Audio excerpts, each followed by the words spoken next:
Ito na mga kabasketball, Coach Tim Cone dapat na talagang isama sa Gilas pool si Angelo Kwame, especially kung hindi nila kukunin si Jordan Clarkson at hindi pa siguradong magiging 100% si Justin Brownlee. At Kai Sotto, tama lang ba na tinanggihan yung naglalakihang offer sa Japan B-League para maglaro sa US NCAA at magkaroon ng tsansa na makapasok sa NBA? Pero bago yan, huwag kalimutan mag-like at mag-subscribe bilang pagsuporta. Ngayong August 28 at 30 mga kabasketball ay magaganap na yung dalawa sa pinakamahalagang laban ng ating Gilas Pilipinas para makapagpatuloy ang tsansa ng ating national team na makapasok pa din sa FIBA World Cup na magaganap na sa susunod na taon, kung saan kinakailangan nating makapasok sa top 4 teams ng Group E para mag-qualify tayo sa FIBA World Cup.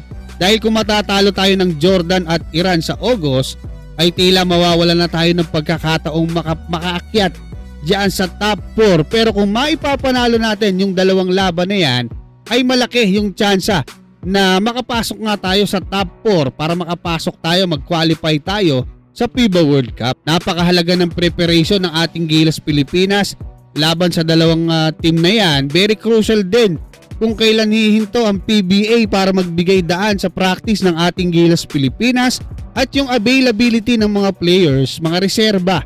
Especially kapag may na-injured na naman ng mga Gilas players, gaya na lang halimbawa yung naging sitwasyon ng ating national team nung third window kung saan si Justin Brownlee ay hindi na nakapaglaro ng mga tune-up games. Tapos nung naglaro siya kontra sa New Zealand, kumbaga parang off night daw yung sinasabi, maaaring ganon, maaaring may iniinda din. Kasi nga lumabas doon sa laro na kontra sa Australia na multiple injuries pala, hindi lang isang injury ang meron siya. So ano ibig sabihin? Kung meron sana tayo, kung nilagay sana nila si Angelo Kwame doon sa lineup ng ating Gilas Pilipinas sa Gilas pool na ipinasa diyan nga sa FIBA, may nahugot sana tayo. 'Di ba? Na naturalized player na big man pa na kailangan ng ating Gilas Pilipinas nung mga panahon na yon, especially kontra sa New Zealand. Baka nga naging game changer pa, no? Etong si Angelo Kwame, kung nakapaglaro siya, baka nanalo po tayo doon. Patungkol naman sa ating pambatong si Kai Sotto na naghihintay na lang ngayon ng announcement ng bago niyang kupunan sa US NCAA, ay meron po tayong mga nababasang komento na sana ay hindi na lang umalis sa Japan B-League. Ito ang ating pambatong si Kai Sotto. Tama kaya yung naging desisyon ni Kai Sotto na talikuran yung mga naglalakihang offer diyan nga sa Japan B-League Premier para nga pumunta dito sa US NCAA at magkaroon ng tsansa na mapansin ng mga NBA scouts?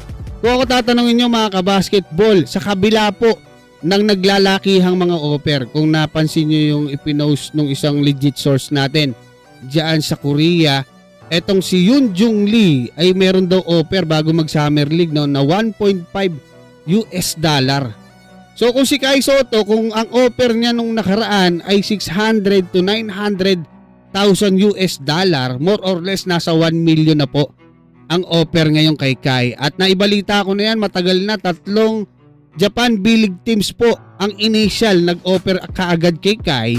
Yun nga lang, di na na-entertain, no? Kasi nga doon nga po siya sa US NCAA maglalaro dahil may chance po siya doon na mapansin ng mga NBA scouts. Bakit talagang sabi ko na talagang kumbaga ito yung tama? Kasi po pwedeng isang pagkakataon lang itong paglalaro ng ating pambatong si Kai Sotto dito nga sa US NCAA. Dahil sa susunod na taon, kung di ako nagkakamali, i-implement na ng US NCAA na bawal na po yung mga may mga professional basketball experience na maglaro sa kanilang liga. Saka yung edad ni Kai Sotto, maaaring hindi na po pumasok doon sa kanilang rules. At kung halimbawa, worst scenario na, 'di ba? Walang team na kumuha kay Kai, mas madali pong bumalik kay Kai sa Japan B-League at marami pa rin pong nagkaka-interest sa kanya sa Japan B-League Premier para maglaro sa kanilang kupunan. Kaya mga kabasketball, ano masasabi nyo? Hanggang dyan, maraming salamat at God bless sa inyong lahat.